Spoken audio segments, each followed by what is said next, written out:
Are almost there, and we are live. Okay, welcome everybody. Today is Monday, June 22nd, 2020 at 3:01 p.m. and this is the Lincoln County Board of Commissioners meeting. First, I'm going to do a roll call and establish a quorum. So first we'll start with Commissioner Hall. Present. And Commissioner Hunt. Present. Great. And now I'm just going to go through other people on the line and see if we can have a sound check. So Wayne Belmont. Present. Christy Peter.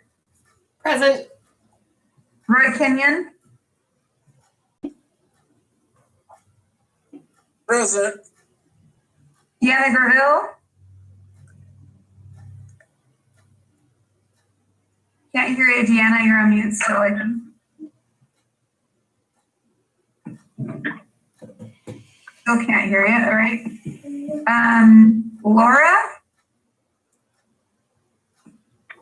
Present. Sheriff Landers. Present. Tony Campa. Present. Janet. Present. CJ Drake. Present. Wiley Thompson. Wiley's here. Okay. Rachel. Here. Christina Shear. Present. Rebecca Austin. I'm here. And several people on the phone. So if you're on the phone, just say hearing your name so we can do a sound check. Okay. All right, with that, we'll go ahead and roll into the consent agenda, or consent calendar rather. These are things of a routine nature that either commissioners or staff can pull for further discussion. Otherwise, I'll entertain a motion. I'll move for approval of the consent calendar as presented. And I'll go ahead and second. All in favor, say aye. Aye. Aye. Commissioner Hall, we can't hear And you. aye for me. Sorry, I was a little slow on unmuting. No worries. All right, motion carries. Next, under discussion and information, Lincoln County Public Health update, and it's Nicole Fields, our Public Health Deputy Director, I believe, that's presenting today. Actually, it's Rebecca Austin. Nicole is taking a much needed day off today. Okay, I knew one of you was taking a day off. I can't remember which one. Okay, Rebecca, Yeah. why don't you go ahead and give us an update then? So is it true that Dean Seidlinger is not going to be with us today? That is correct. Okay. So I just wanted to make sure that I didn't duplicate information here. So I can give you an updated count if you'd like. In Oregon, they have 6,572 positive cases, and they've tested 193,689. In Lincoln County, we have a total of 292 cases, and that includes 6 new cases that we got today. And we have tested 3,709. And unfortunately, I have to report to you today that a very sad thing happened for our county. We have our first death that's related to COVID-19. So our hearts and thoughts and prayers go out to the family that was affected by this loss. So the other thing I'd like to report is that it seems more and more clear that in this phase of the COVID-19 uptick, that it's younger people that are getting sick, and a lot of them are asymptomatic. We're now at 53% of all of our cases are between the ages of 20 and 50. So that's something new, which is kind of bodes well, because they are pretty much the asymptomatic or mild cases. So we still don't have a big uptick in our hospitalizations related to COVID. I think there are still 2 people in the hospital currently that are COVID positive. And just to let you know that we have completed 3 mass testings. One was all the cases that were related to our Pacific seafood outbreak. We tested all of our long-term care facility staff last week, and we may be bringing some testers back in to do some resident testing. We'll see how that goes. And then over the weekend, we had the OSU Trace people out in the community doing a random sample just so we can begin to figure out how prevalent this is throughout our community. So those results are still coming in, and we'll know more at the end of this week how that is going to affect us. And also, just so you know, we're still staffing up for case investigators and contact tracers, and especially those that are bilingual English and Spanish speakers. And then I want to make sure that all the businesses realize that we have a mask notification up on our website for all businesses to post in their doors. I'm seeing a lot of homemade signs, which is great too. But if you wanted something more official, those are available that state that the governor has passed this ruling. And then we have been working also very hard on getting more informative videos out in English, Spanish, and Mom. I think that's all I have, unless you have any questions for me. Thank you, Rebecca. I, really unfortunate about our first COVID-related death here. Obviously not something we wanted to happen. And I know there's a lot of HIPAA rules around this. So I have a couple of questions. And if we're venturing into territory that you can't answer because of privacy laws and stuff, I understand. But I think in a news release that went out, it was said that this person, when they passed away, they hadn't been tested. It was kind of a post-morbid test, it sounded like. Do we know yet, or maybe it's a contact tracing through family members or something? Was this related to other positives, or was this a community spread type of situation? Commissioner Jacobson, there were actually 3 people in the home that did have positive test results. Okay. And then it also said, that person did have contacts with people that were them. Okay. Yes. And then I just want to confirm that this was a death in the home and not someone that would have been in a medical facility. No, this was a death that occurred in the home. Okay. All right. Thank you. Really tragic. Could I ask a question about that, please? Yes. Go ahead, Commissioner Hall. Okay. So do we have any way of knowing whether this person had sought testing and treatment or had declined to do that, or what the circumstances are that perhaps led to this death in home? I'm sorry, I don't know that level of detail. Okay. Another question I have is we did see kind of a group of positive cases come in over the weekend. And I'm assuming those are results we got back from kind of the mass testing of close contacts we did last Tuesday. Are we through those tests? I mean, not all the tests that we took on Tuesday of people that had been on the close contacts of positive.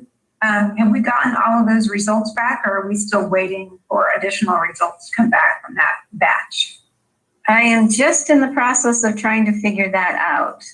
We're feeling sort of secure that we have them all back, but it takes a little bit of cross-referencing to confirm that. So we're in the process of doing that right now. Okay, thank you. I don't have any other questions at this point.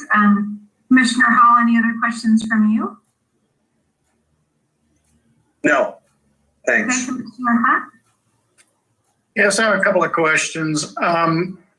Director Austin, of the 292 cases that the county has reported, what's your estimate as to how many of those are community acquired? I don't have a good answer for that. That would be, I'd have to check with my CD nurse. They're the ones that have all the positives and whether they're traced back to an outbreak or not. I'm thinking it's probably pretty low at this point because almost everything we're doing is tracing back to our original outbreak. Okay, well, I would request that information may be provided at our next meeting because I think that helps me understand, is the virus spreading through, unknown contacts, which to me represents a higher risk to the health of our communities, or is it, an outbreak where it's clearly a contained situation? So I would appreciate that information at our next meeting. Sure, and I think we'll get a clearer picture of that once we get the results back from the trace testing, because they were really out in the community testing. So a lot of those people won't be related to any of our outbreaks. So that will be really good information to begin. And I guess, and I'd follow that up with, what was the response to or what was the willingness of individuals in the community to voluntarily be tested?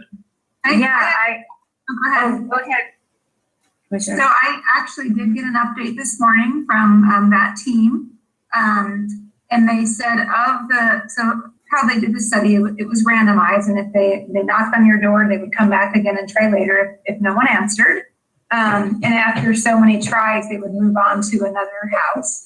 But of the people they actually, someone responded and answered the door and were a resident. That was one of their criteria, that you were a resident of Lincoln County. So of the people they actually made contact with, about 70% agreed to testing. So that was a very similar agreement rate they saw in other counties. And they said they had sort of a local people also volunteering to be on the teams from campus that went with them. And they said that was really helpful to have kind of a friendly face, even though they were masked, and just someone that knew the area. So pretty high agreement to be testing. And those results are a little bit slower in getting back just due to lab space. And so it's more of a 7-day or even slightly over 7 days to get those results back. Do we have any idea how many of those people would be considered, higher risk or minorities, Latinx, that sort of thing? I don't off the top of my head, Commissioner Hunt. That is something we can probably get through the research team who did it. I know they did collect demographics, and I know they did have bilingual folks on their team, both bilingual in Spanish and some that were trilingual in Hmong and Spanish and English. And they did use those resources. So I know they have the data. I just don't have it with me. But okay, it'd be nice to know next time. Thank you. Yeah. Commissioner Jacobson, do you know how many tests they conducted? I don't have the total number with me at this point, Rebecca, but I can get it for you. Okay. I know the goal was about 400. That was the goal they set out to do. Yeah, it'd be nice to know if they met that.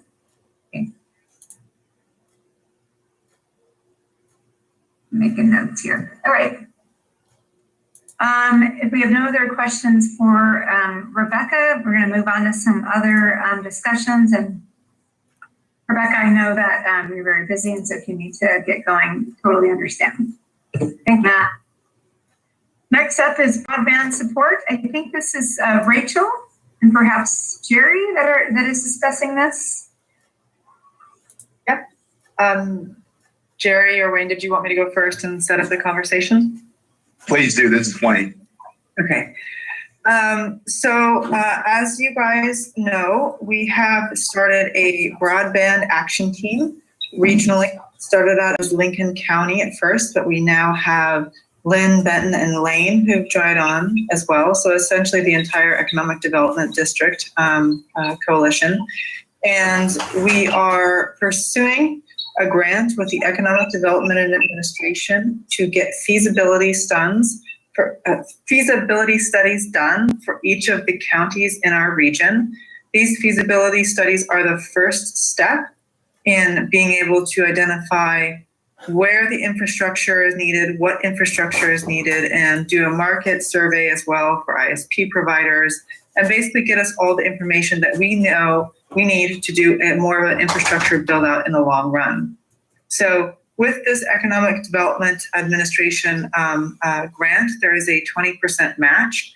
The cost for Lincoln County to do the feasibility study is $50,000. So we'll be submitting, with your approval, the grant for $50,000, and it requires a $10,000 match from the county. Each county, although we're a coalition, is going to have their own separate costs because of differences in size and population and whatnot. So that is what is before you today. The Broadband Action Team is also going to be looking at K through 12 readiness and making sure that all of our students are connected. So that, along with kind of the short, middle, and long-term infrastructure projects, is what has come up in discussion so far. And this week, the Broadband Action Team, or the BAT as they're being called, will be selecting some executive committee members to help push things forward. This is the right time for all of us. There is money out there. And as we all know, it is a need to support teleworking, telehealth, and our students and economic diversification.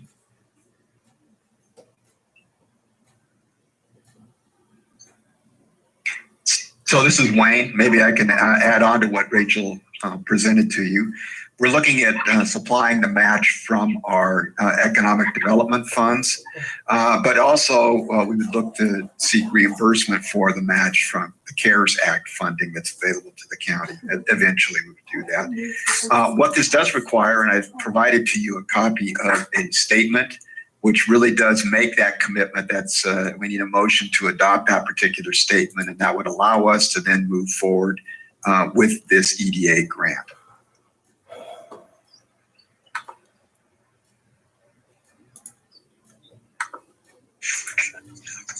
Is there any discussion or comments from commissioners? Commissioner Hall, I'll start with you.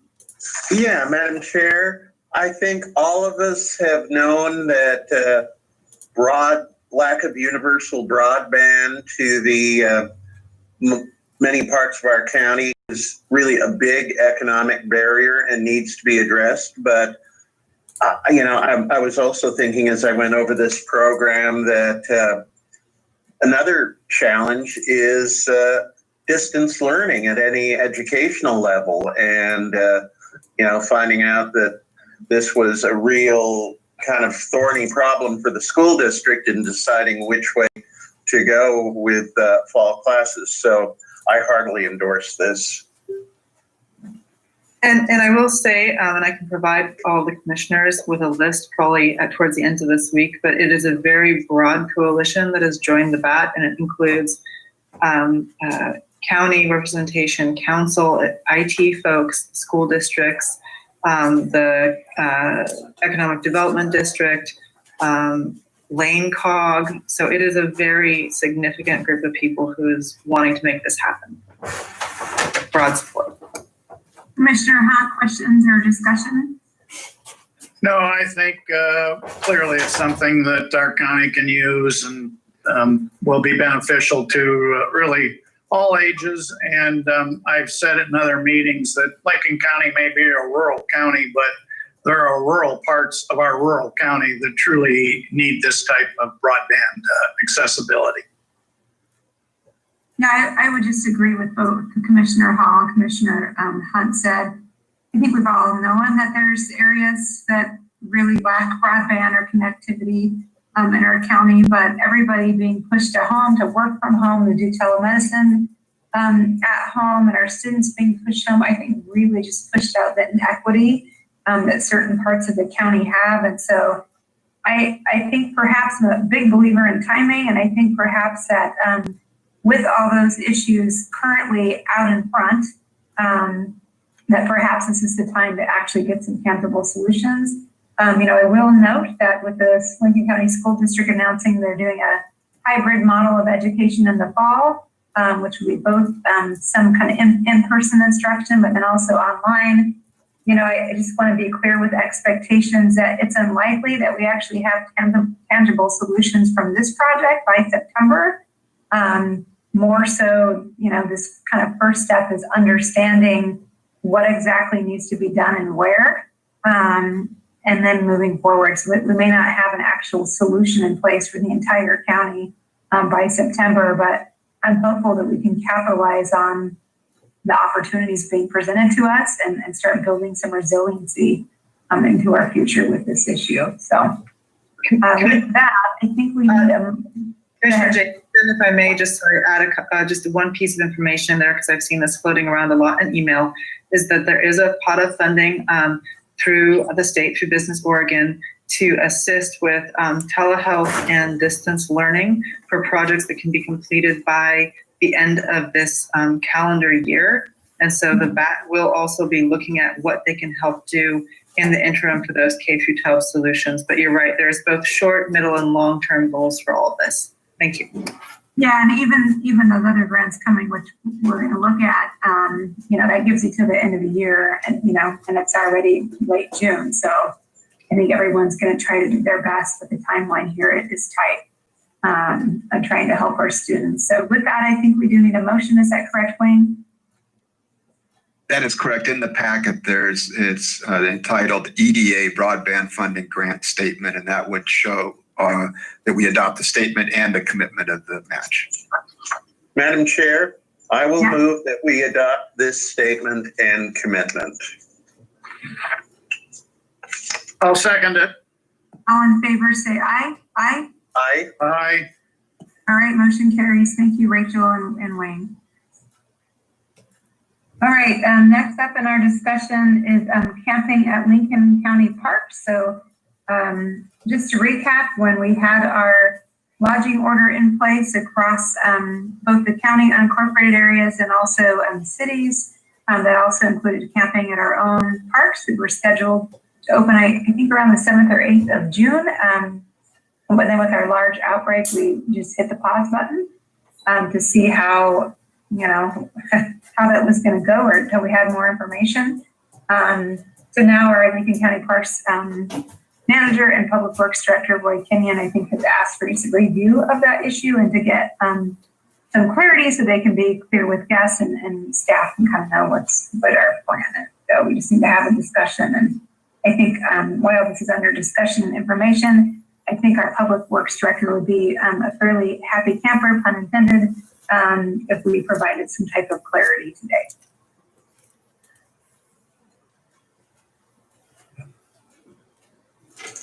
Roy, is there anything you wanted to add? Actually, no. Yeah, it would be, I realize it's kind of tough right now as things change daily. I think that we do need some kind of a date.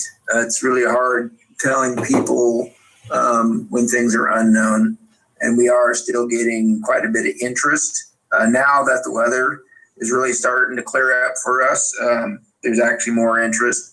And so we would love to have something to hang our hat on here, some kind of a potential start date at least. Thank you. Just to sort of share my thoughts on this, and then we can have a discussion. Because we do have other lodging facilities open throughout the county, I think that we can safely open camping in Lincoln County facilities. There is state guidelines, which I know Roy and Keith from our Parks Department are aware of and have already thought through how they're going to meet those state criteria. So I would say that as long as we can again commit to meeting those state guidelines for outdoor recreation and camping, and I think keeping our group campsites closed at this point, with those things in mind, I believe that at least I'm okay with camping in our Lincoln County parks moving forward.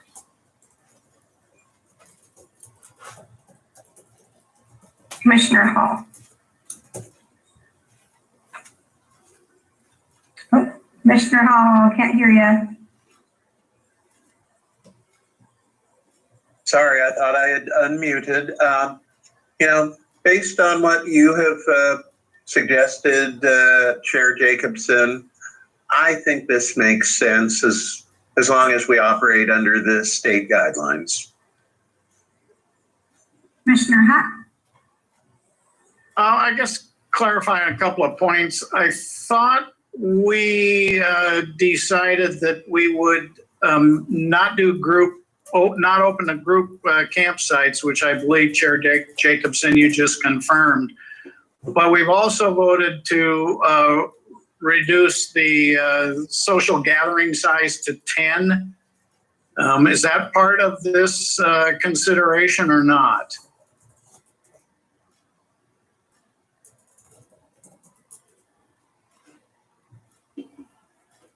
Do you mean like inside a campsite? Or you mean at the parks themselves? I guess I need a little context. Well, I guess I would say anywhere.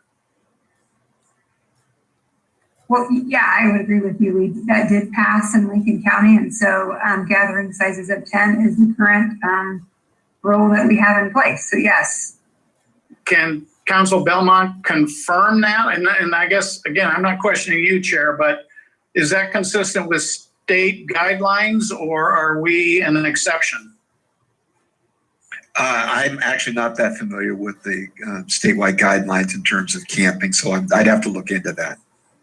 The state guidelines, Commissioner Hunt, mostly have to do with things like cleaning restrooms, and how many times a day staff has to do that, and keeping distance in different groups.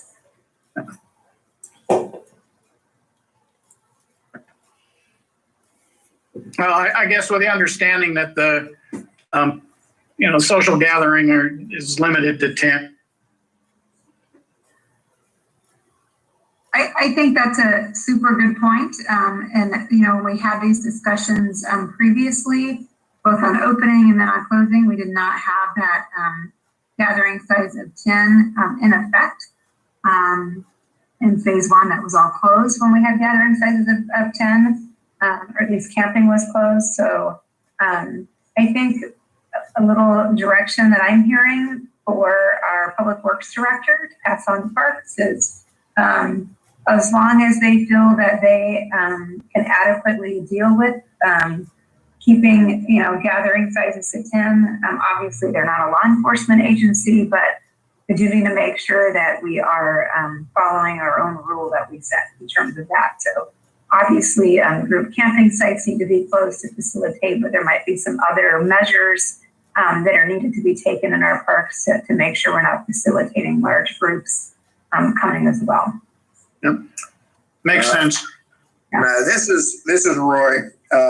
Understood. We're currently cleaning the restrooms twice a day at the campgrounds because they also are day use areas. And so the cleansing has continued on from the very beginning.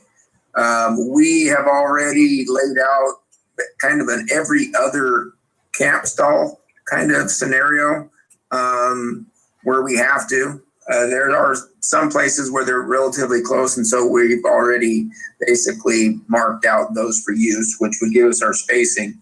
And I can have Keith Andreessen, the park supervisor, basically post a limit of 10 individuals per campsite. Is that kind of what we're looking at? Yeah, and I think it probably goes beyond just the campsites. I think day use is probably a particular problem too, because you don't necessarily need to be camping to have a party. So I think it's not just the camping thing that Commissioner Hunt is bringing up, but also just gatherings. Again, the word that was great was about gatherings. So people 30 to have a barbecue in the day use area is problematic as well. I would agree. We can do that. Good. Okay. Does that provide Director Kenyon with the information he's looking for? Well, anything other than an actual opening date. Wayne, do we need an order on, or do we need a motion on this? I think you need to provide a consensus, at least of direction to Mr. Kenyon, and then we'll work on whatever paperwork's necessary to get this going. Yeah, so what I might suggest if I have consensus is that we, with making sure we can continue to follow state guidelines for outdoor recreation and camping, as well as making sure that we can post signage and help be good stewards and do what enforcement we can, again, recognizing we're not law enforcement agents as park employees, that we deal with the gathering group of 10 rule that was put in last week. With those things in mind and closing group camping, I believe that we can move forward on opening parking, and I would actually defer to park staff to come up with the date.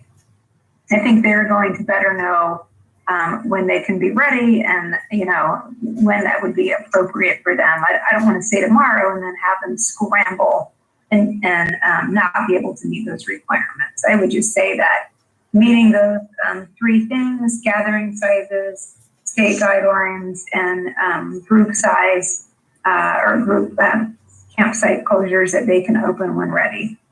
That would be my thoughts.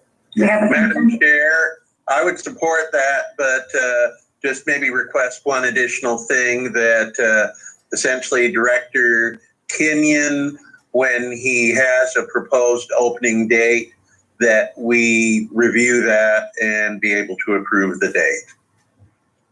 I can agree with that. Commissioner Hunt? That's fine. This is Roy. I actually believe that we would be ready to open the camping by this weekend. So could we go ahead and set I support that. a date of like Friday? I can support that as well. So that would be June 26th. Okay. Yeah, I can support June 26th. That would be correct. I'm okay with that, Okay, do we have with the consensus? criteria we laid out. Consensus, Commissioner Hall, do you agree? Yes. All right, consider it done. I still want to make sure I heard from Commissioner Hall. I think it sounded like Commissioner Hunt's voice twice. Yeah, I'm sorry. Yes, I definitely am in favor. Okay, You have great. Thank you. consensus. All right. Certainly all was right. not trying to speak for Commissioner Hall. No, it gets awkward on here, and I just thought Commissioner Hall's voice sounded like Commissioner Hunt's voice, so I just wanted to make Well, sure. for her sake, I hope not. All right. Does that give you everything you need, Director Kenyon?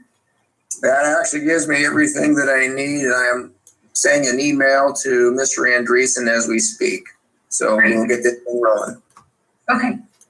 All right. Next on our discussion information is Lincoln County and City of Toledo, Georgia Pacific Strategic Investment Program. It's been quite a while since we've talked about this, and quite a while. I think this was all pre-COVID when we first were having these discussions. So I'm going to let Council Belmont kind of remind us where we were, where we left off, and what has changed before we get into the discussion. Thank you, Chair Jacobson. And yes, this is a pre-COVID item. As you may recall, it seems like forever ago, but we actually held a joint hearing with the City of Toledo City Council and the mayor to consider an application by Georgia Pacific for Business Oregon's program called the Strategic Investment Program. And as you may recall, this is a program that's intended to promote industrial competitiveness and improve employment in areas in which the projects are located. And this particular project would be located wholly within the City of Toledo and involve the Georgia Pacific properties within the City of Toledo. I do want to note that today what I'm doing is providing you an update of what has occurred fairly recently. You're not going to be taking action on this matter today. We'll actually move it out for your formal consideration so that you can allow for any additional public input that you would desire. The hearing that we held on this matter had a number of people attending and voicing either opposition or support for this particular application.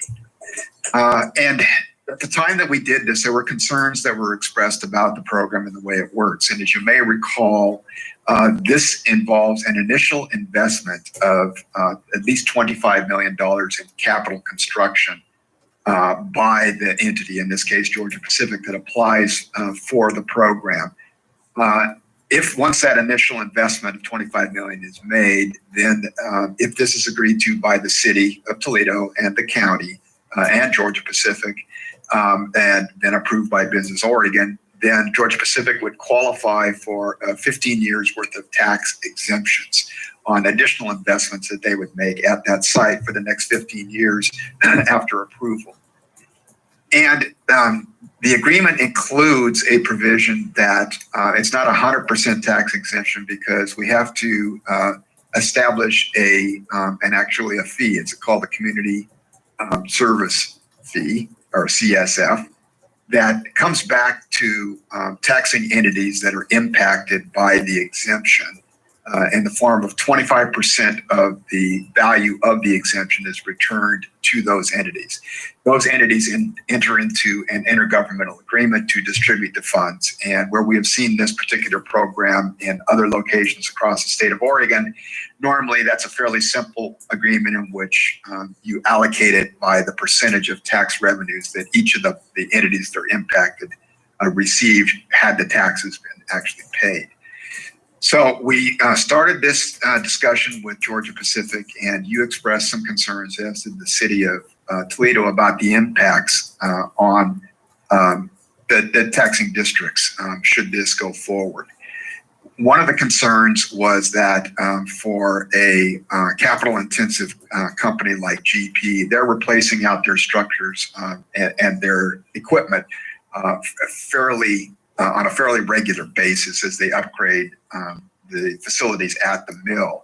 And there was some concern that at least mathematically, you could actually replace all the equipment in that 15-year period and lose the current tax base that is provided to the taxing entities. And so we began some negotiations with GP around that issue and some other issues which you raised, and ended up with Georgia Pacific agreeing to the terms that are in the agreement that you have before you. And I've tried to highlight the changes from sort of the original standard agreement in yellow in this particular agreement. And what we were able to do was really get two different changes. The first was there is basically a floor in this agreement that says that the parties agree that as the taxes are first set after in the exemption period, so after the $25 million investment, that becomes a floor of the amount of property taxes that will be paid to the county and the other taxing districts. In other words, even if they replaced everything in the mill site in there, and mathematically they could reduce the property taxes, it would never be reduced below that floor. So what we would do is take the community service fee and plus whatever property taxes would remain would have to at least equal that floor. So that took care of one of the concerns that had been expressed by both the City Council and the Board of Commissioners. The second element we were able to negotiate was an increase in the standard fee for the community service fee. Again, what's proposed in state legislation is that the 25% of the value of the property tax exemption is returned to the taxing districts. We negotiated an increase of that to 35%. So that while that lessens the value of the exemption to GP, it also assures that the taxing districts do not take as major a hit in terms of the taxes in any single year with that particular fee. Some of the other things that we talked about negotiating were not agreed to by GP. And so what you had directed me to do was to take the agreement as negotiated at this point to the city of Toledo, which of course has well over 50, it's almost 60% of the taxing value in this area. And so it impacts their budgets considerably more than any of the other taxing districts that are impacted. And I took this back to the city council on May 27th and presented it to them for discussion. And I've provided you a copy of the minutes of that particular meeting. They did have a discussion and they voted to actually go forward with this agreement under these changed terms here and to proceed with entering the agreement and making an applicant, moving forward Georgia Pacific's application to the state. Now, I think I said CJ Drake is here from Georgia Pacific, so if you have any specific questions about where they are in the process or where we need to go, you can ask them, and I'd be happy to answer any questions you might have of me.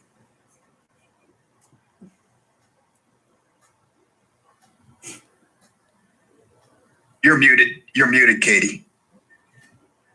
Sorry about that. Let's go ahead and let CJ chime in, and then we'll have time for questions from commissioners for both of you. So CJ, is there anything you wanted to add? Thank you, Chair Jacobson, and I wanted to commend Mr. Belmont for a very factual, straightforward briefing of where we are with the agreement, and respectfully request the Board of Commissioners to support taking the next step in the process. That's all I had. Okay, thank you. I have several questions. One is, this starting one is for Wayne. You said in your summary that there was some things that GP did not agree to. What were those things? Well, we had proposed doing an additional fee, which we were calling the community impact fee, which would have been some additional amount. We had left the community service fee at 25%, but added an additional, I can't remember if it was 10 or 15% for a community impact fee, which would have been allowed. Then we would have, together with the city of Toledo as the other major taxing district here, we would have taken those funds and tried to address some of the issues that we could mutually agree upon that need to be addressed in our communities, respective communities, the county and the city. And could have included a variety of things there. And that was so it would have been a separate fee and would have increased the value to the taxing districts, but decreased the value of the exemption to GP. Okay, thank you. And then CJ, you know, several of the questions, well, actually all of the questions I'm going to ask you are remote. Well, sorry, 2 of the 3 questions I'm going to ask you are things I know you've already answered, but a lot has changed. I think we can certainly agree that many things have changed since we first started this conversation. So I just wanted to check in and ask them again because things might have changed. So previously you had said that if this were passed, you could not say that it would either create or retain jobs. Is that still accurate? I'm sorry, I didn't hear you very clearly. Can you restate that? Of course, yeah. Previously you had said that if this was approved, that GP could not commit or say that this would actually create jobs or that it would retain jobs. Is that still accurate? For the most part, yes. The SIP does not recognize job creation as a factor. If it creates an incentive, however, for us to invest in the mill, then it keeps the mill as a viable business operating here in Lincoln County. And to that extent that it retains the existing workforce, then it creates value in that regard. Yeah, but you can't guarantee that it would retain the workforce. Correct. Okay. All right. And then kind of on that note, and again, you had answered this previously, but many things have changed. So if this did not pass, would GP Mill in Toledo face either temporary or permanent closure for this not passing? Just based on the SIP not being agreed to? Correct. That would not be the sole factor in any decision as momentous as that. No. Okay. And then my last question is, again, we started all this before COVID. Many things have changed. Many markets have changed. And so I guess I want to understand, this is an investment in GP, but also an investment that GP will be making in the fiberboard market. And what is that market currently doing? Obviously there were some toilet paper shortage issues and that sort of thing as this started, but what is that fiberboard market doing? I know you had to have some furloughs of staff recently. And so I guess I want to understand what is happening in this market and if this is still a good investment to make. Yes, so the containerboard market, like many sectors of the economy in general and manufacturing in particular, continues to experience volatility. We are doing our best to anticipate and predict and plan for market changes for our product and trends. It's something that we're occupied with every single day. Our senior management, both here in Toledo and at our corporate headquarters.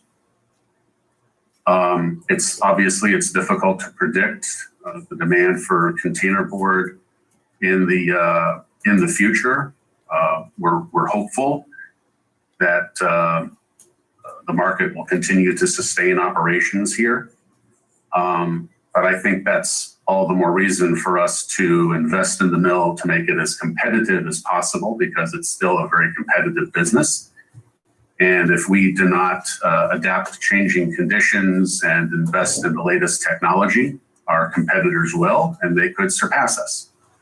So yes, the SIP is a good investment. We want to continue doing business in Lincoln County. We are cautiously hopeful that the containerboard market will remain robust enough for us to continue operations. And to the extent to which the county and the city can support our continued investment here, then the SIP creates value for everybody. Okay, thank you. Those are the end of my questions. Commissioner Hall, questions for either Council Belmont or for CJ?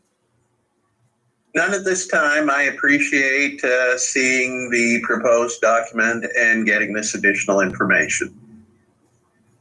Commissioner Hutt? Well, just to clarify, CJ, the SIP would be for investments up to $100 million, but there is no legal requirement that the investment actually reach that amount. Or said differently, there's some flexibility as to the amount that GP would invest, which might reflect changes in the markets or changes in technology or other factors. So the 100 million is a maximum, but not a requirement.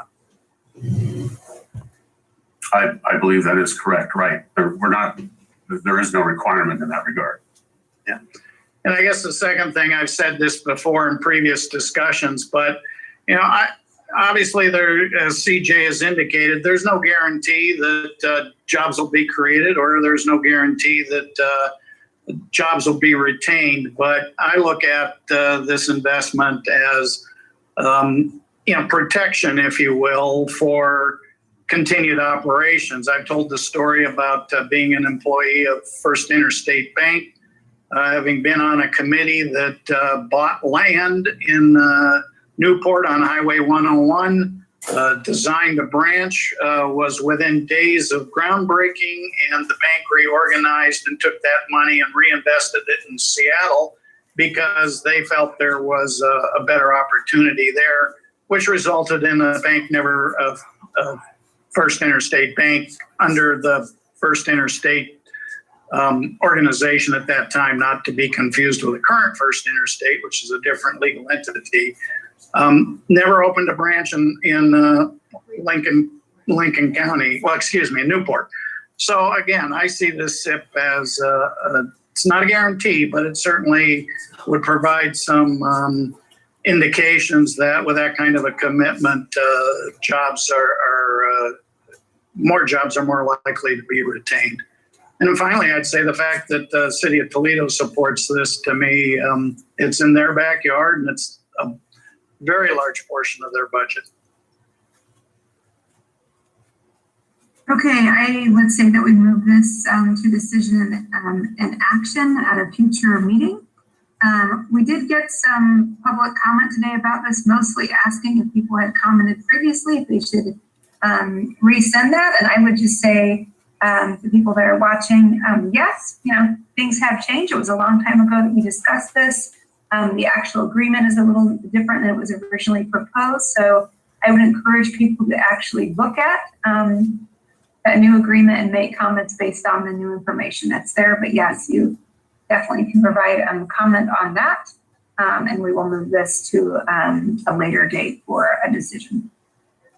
Commissioners, with your permission, I will also, there's another component to this that should you approve this and move it forward, get it signed by the city, GP, and the county, we'll also need to do a separate agreement with the impacted taxing districts. And as you may recall, that's the Port of Toledo, the and I always get the name wrong, but the swimming pool district, and the city and the county for the distribution of that community service fee. So I will actually, I've talked to representatives for all of those entities, but I'd like to actually put together the agreement and have that prepared and ready to go should you decide to move this forward.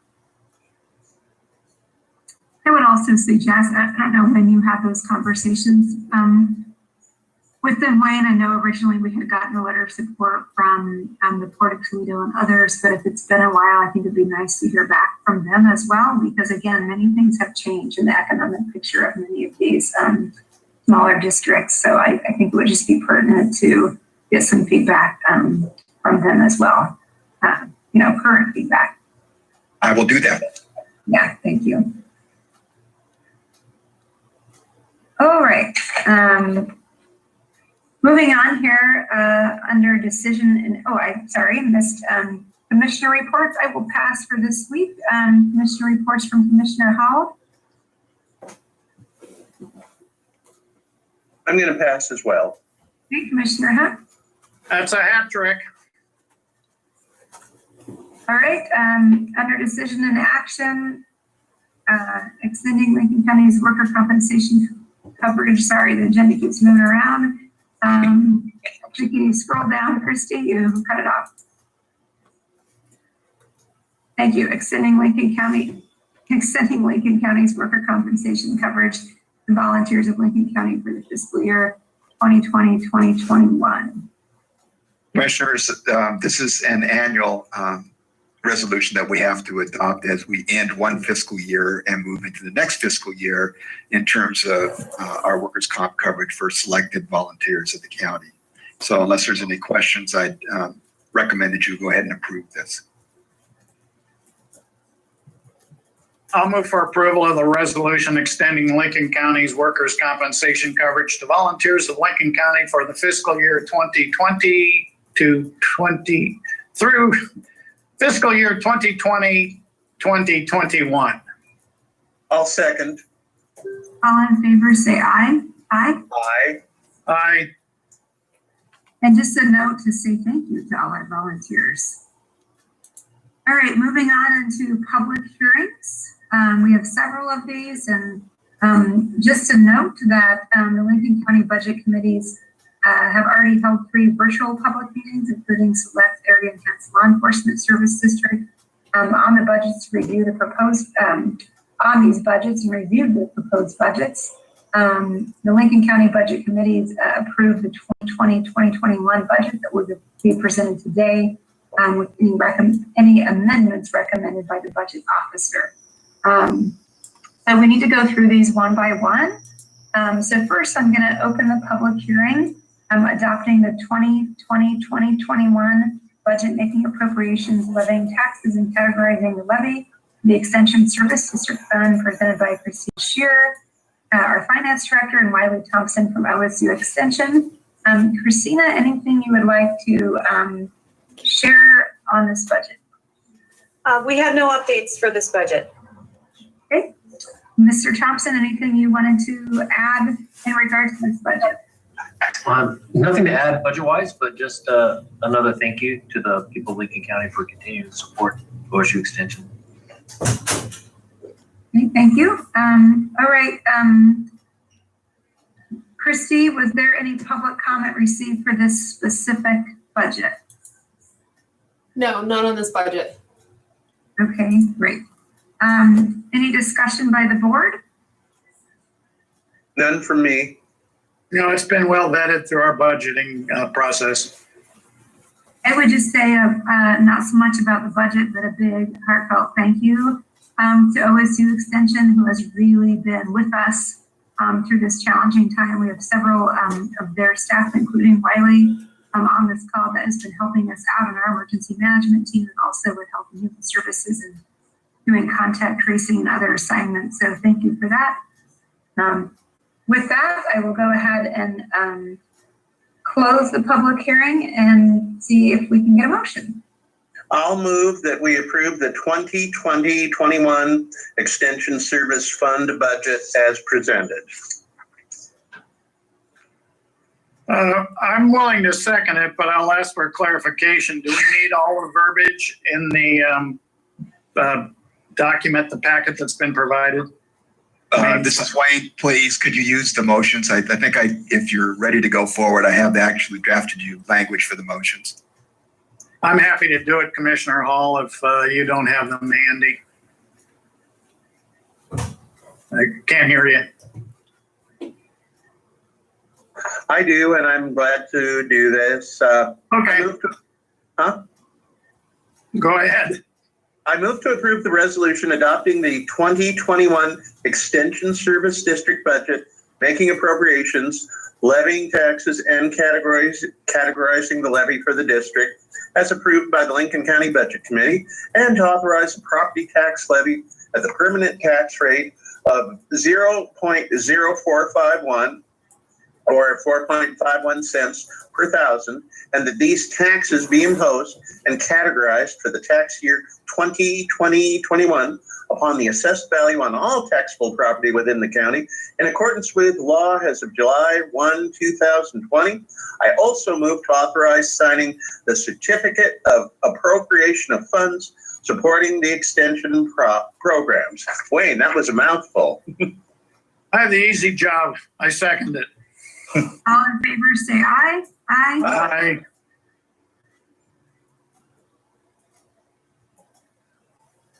Katie, you're muted again. Sorry. Sorry. I actually have a squirrel in my house right now, so I'm trying to stay muted so you're not hearing the chaos going on in other parts of the house. So my apologies. Now we're moving on to adopting the 2020-2021 budget, making appropriations, solid waste disposal district fund. I will go ahead and open the public hearing for that, and presented by Christina Shearer, our finance director, and Mark Salings, our solid waste manager. Christina, anything you would like to add? We have no adjustments for this budget either. Okay, Mark Salings, anything you would like to add? My new replacement has arrived as I've and been spending the last couple of weeks orienting him, including the budget. You're kind of fading out there, but I think we heard that the replacement has arrived and you spent the last couple of weeks orienting them to the budget and other things. Correct. Thank you, Katie. Yeah. All right. Christy, did we receive any public comment about this budget? No, we haven't received any public comment for this budget. Okay, I will go ahead and make a motion. I move to approve the resolution adopting the 2020-2021 budget, making appropriations for Lincoln County Solid Waste Disposal Service District as approved by the Lincoln County Budget Committee. I'll second it. Okay, second, and I heard Commissioner Hall first. All in favor say aye. Aye. Aye. Aye. I might note this is the only budget that does not have property tax support of the budgets that we'll be approving today. Correct. All right, motion carries.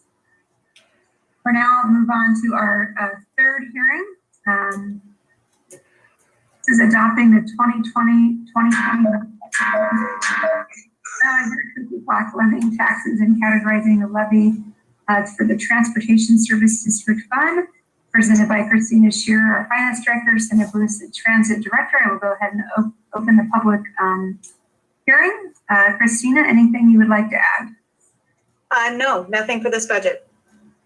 Cinda, anything you would like to add? There are no changes to the projected budget. Okay, thank you, Cinda. Will someone, Chair Jacobson, I move to approve the resolution adopting the 2020. Folks, stop, please. Yep. There is a procedure for each of these in a public hearing, so you have to ask for public comment first. Oh, Sorry, I'm sorry.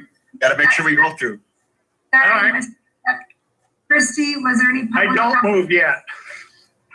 was there any public comment received for this budget? No, not for this budget. Okay, thank you. All right, sorry about that. All right, are we ready, Wayne? If there's no further discussion, you can make a motion. No discussion. No discussion here. All right, I'll move to approve the resolution adopting the 2020-21 budget, making appropriations, levying taxes, and categorizing the levy for the Lincoln County Transportation Service District as approved by the Lincoln County Budget Committee, and to authorize a property tax levy at the permanent tax rate of $0.974 or 9.74 cents per thousand, that these taxes be imposed and categorized for the tax year 2020-21 upon the assessed value on all taxable property within the county in accordance with law as of July 1st, 2020. I'll second. All in favor, say aye. Aye. Aye. Aye. Motion carries. Thank you. Now we'll move on to our next public, I will close that public hearing. We'll move on to our next one.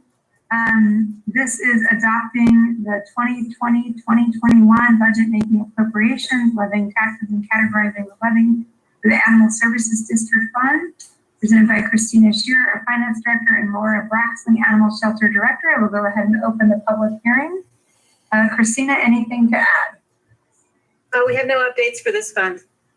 Hey, Laura, anything you would like to add? No, nothing to add. All right. Christy, was there any public comment received on this specific budget? No, not on this budget.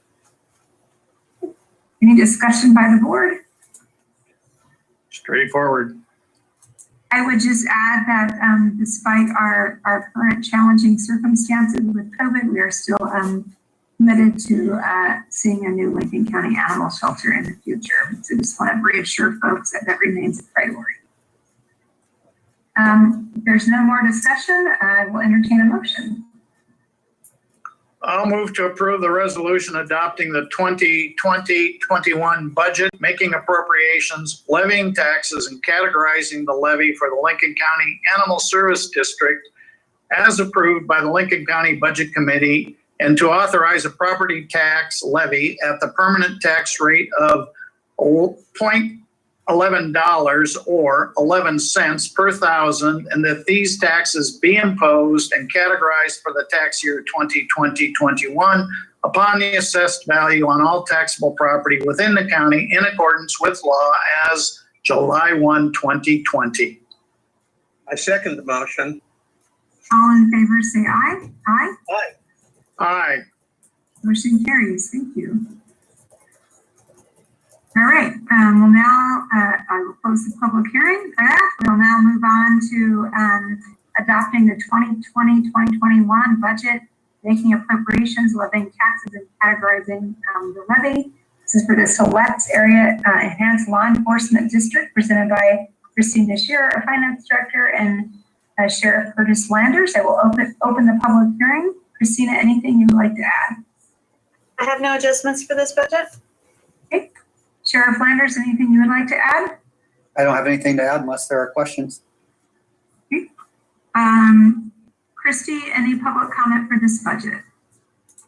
No, not for this budget. Okay. Any discussion by the board? Nope.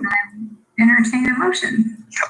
Madam Chair, I move to approve the resolution adopting the 2021 budget, making appropriations, levying taxes, and categorizing the levy for the Siletz Area Enhanced Law Enforcement Service District as approved by the District Budget Committee, and to authorize a property tax levy at the permanent tax rate of $1.31 per thousand, and that these taxes be imposed and categorized for the tax year 2020-21 upon the assessed value on all taxable property within the county in accordance with law as of July 1, 2020. I'll second it. All in favor, say aye. Aye. Aye. Aye. Okay, motion carries. Thank you. Moving on to our, close that public hearing. Moving on to our next thing. This is adopting the 2020-2021 budget, making appropriations, levying taxes, and categorizing the levy. Lincoln County General Fund, presented by Christina Shearer, our Finance Director. I will open the public hearing. Christina, anything you would like to add? Yes, for this budget, for the Lincoln County budget, we do have two proposed adjustments that have come to our attention since the approval of the Budget Committee. The first is in the Parks Department.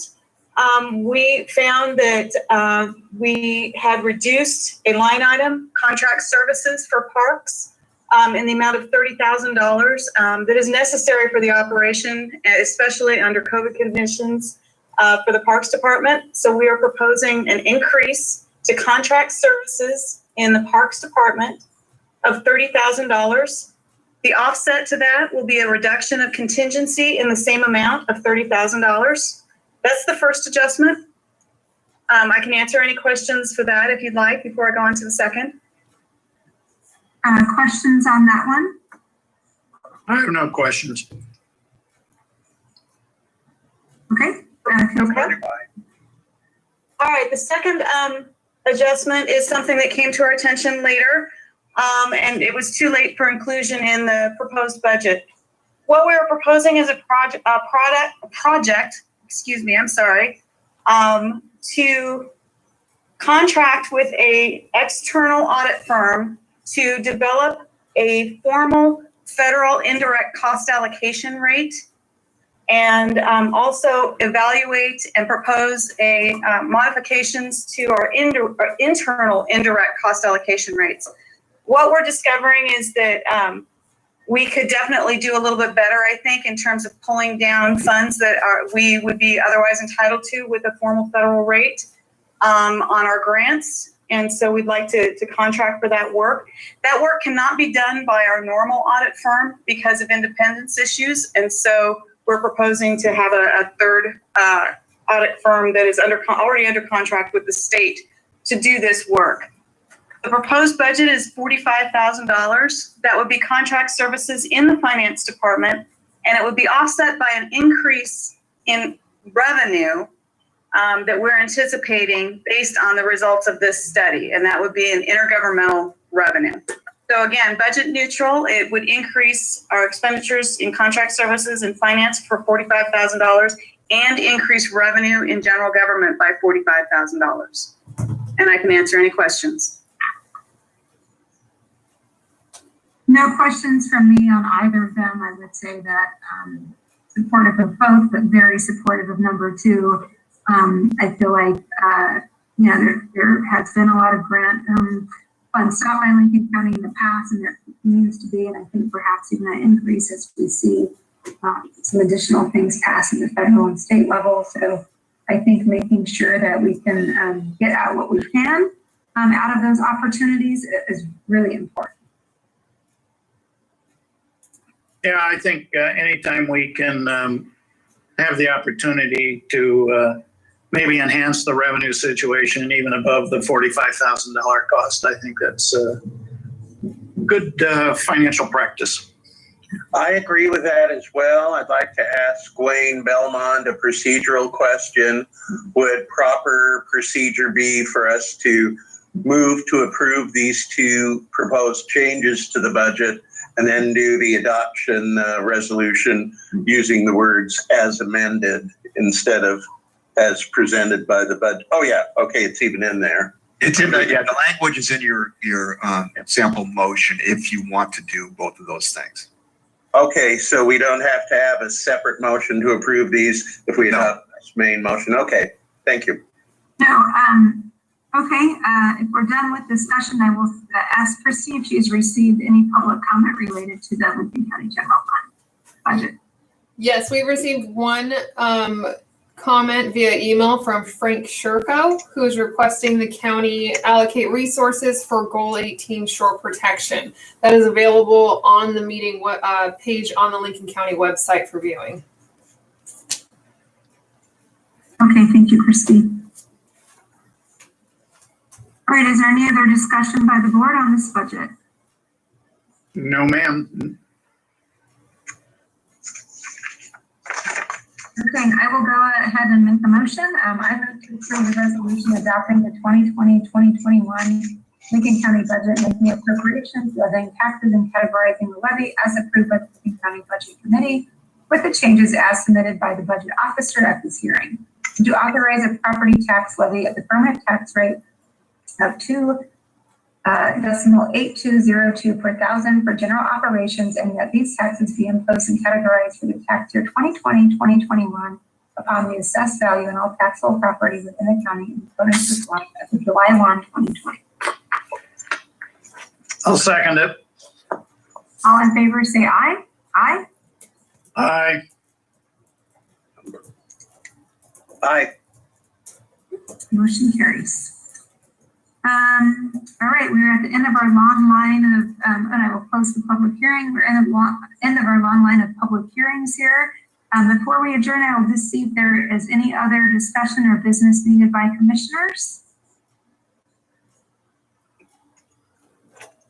No? Okay, our meeting is adjourned. Our next Board of Commissioners meeting is Monday, June 29th, 2020 at 3 p.m. Again, virtual. And then also Wednesday, July 1, 2020 at 6 p.m. we'll have a joint meeting with the City of Lincoln City. Thank you, everybody. We are adjourned. This conference is no longer